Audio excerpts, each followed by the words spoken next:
बिस्मिल्लाहिर्रहमानिर्रहीम। अस्सलाम वालेकुम नाज़रीन। फैसलाबाद में बदनाम ज़माना जुआ अड्डा के मालिक फ़ारूक उर्फ कोका को 28 साथियों समेत गिरफ्तार कर लिया गया। हमारे डिवीज़नल ब्यूरो चीफ मियां एजाज असलम के मुताबिक मदनपुरा में कायम अड्डे से भारी तादाद में असलहा, मोबाइल फ़ोन्स और रकम भी बरामद कर ली गई। पुलिस का कहना है कि गिरफ्तार अड्डा मालिक और जवारियों के खिलाफ थाना गुलाम मोहम्मदाबाद में मुकदमा भी दर्ज कर लिया गया है।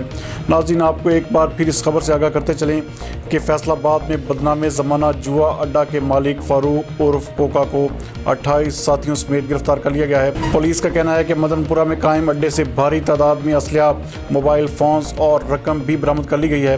गिरफ्तार अड्डा मालिक और जवारियों के खिलाफ थाना गुलाम मोहम्मदाबाद में मुकदमा भी दर्ज कर लिया गया है।